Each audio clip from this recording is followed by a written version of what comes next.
Welcome back. This is Module 6, practice problem number 1 on page 215 for Apologia Physics. This module is the applications of Newton's second law. All right. A 675 Newton acrobat walks on a tightrope. The woman's weight makes the tightrope sag so that it looks like this. Again, they did comment that these angles, although they're 3.7 degrees, they're very much exaggerated for the purpose of illustration.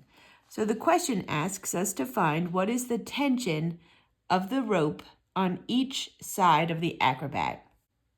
The first thing we have to do is to look at the forces acting on the tightrope walker. There are 3 of them.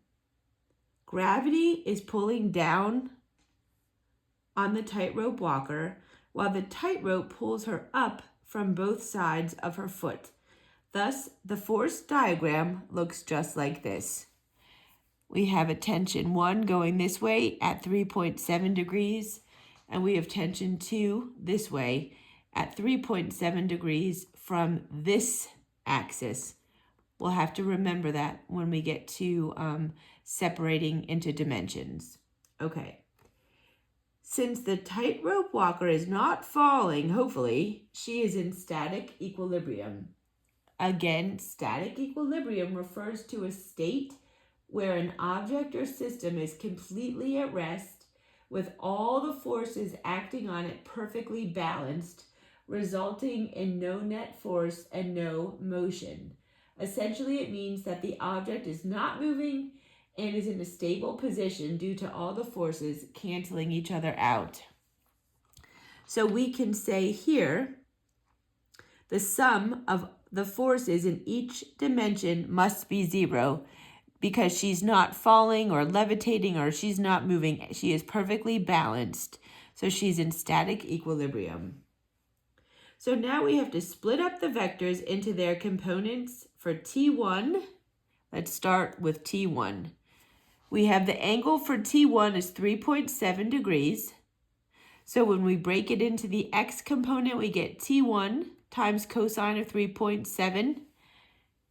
After worrying about significant figures, we get 1.0 times T1 for that answer.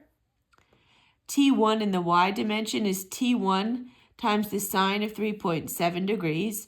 Once again, after worrying about significant figures, we get 0.065 T1. All right. Now, for angle T2, we've always said we have to refer to, or we have to use this x-axis, the positive x-axis, as the angle of reference. So we have to figure out actually what this angle is.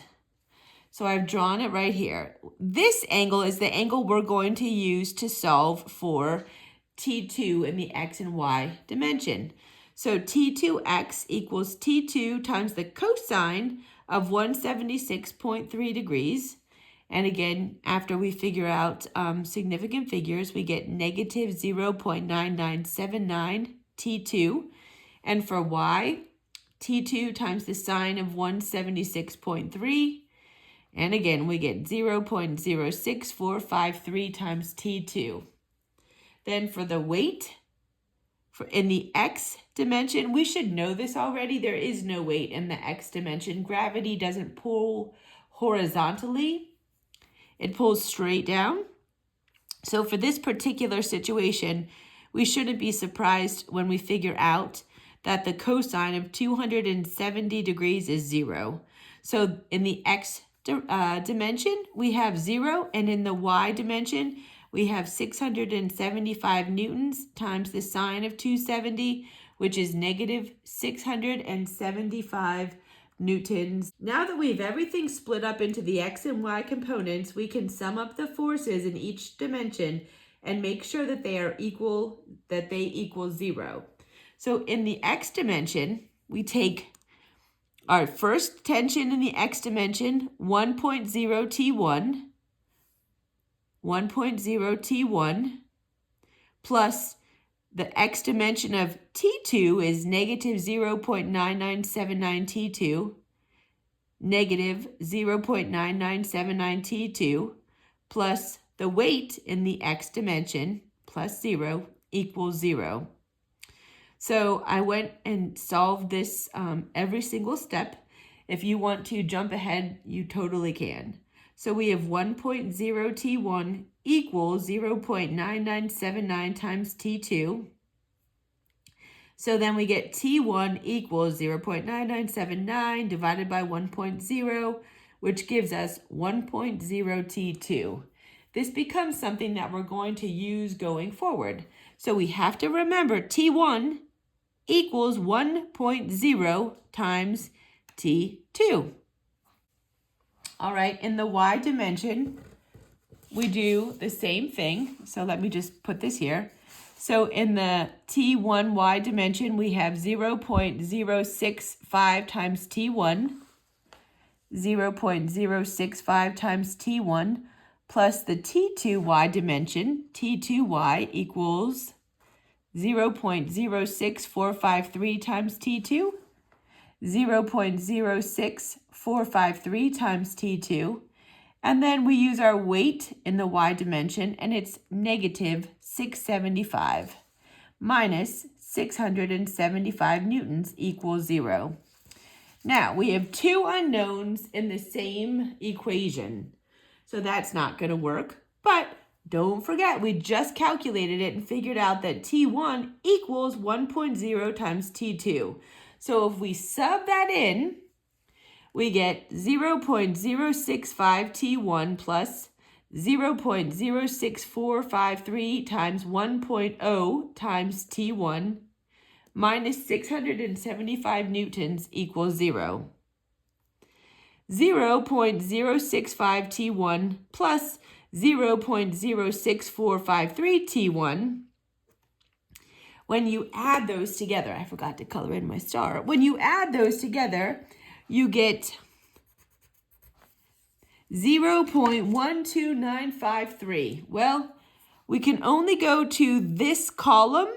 If you remember, tens, hundreds, thousandths column, when you're adding. So with the correct number of significant figures, we get 0.130 T1. Okay, so 0.130 T1 minus 675 newtons equals 0. So if you bring this newtons on this side, you get 0.130 T1 equals 675 newtons. Solve for T1. Again, using significant figures, we get 5.19 times 10 to the third newtons. Something kind of silly here. Since T2 equals 1.0 T2, this tells us that the tension in the rope on each side of the tightrope walker is 5.19 times 10 to the third newtons. However, technically speaking, when you solve, don't forget T1 equals 1.0 times T2. When you put this in there and you divide by 1.0, you can't have three significant figures. So technically speaking, T2 equals 5.2 times 10 to the third newtons.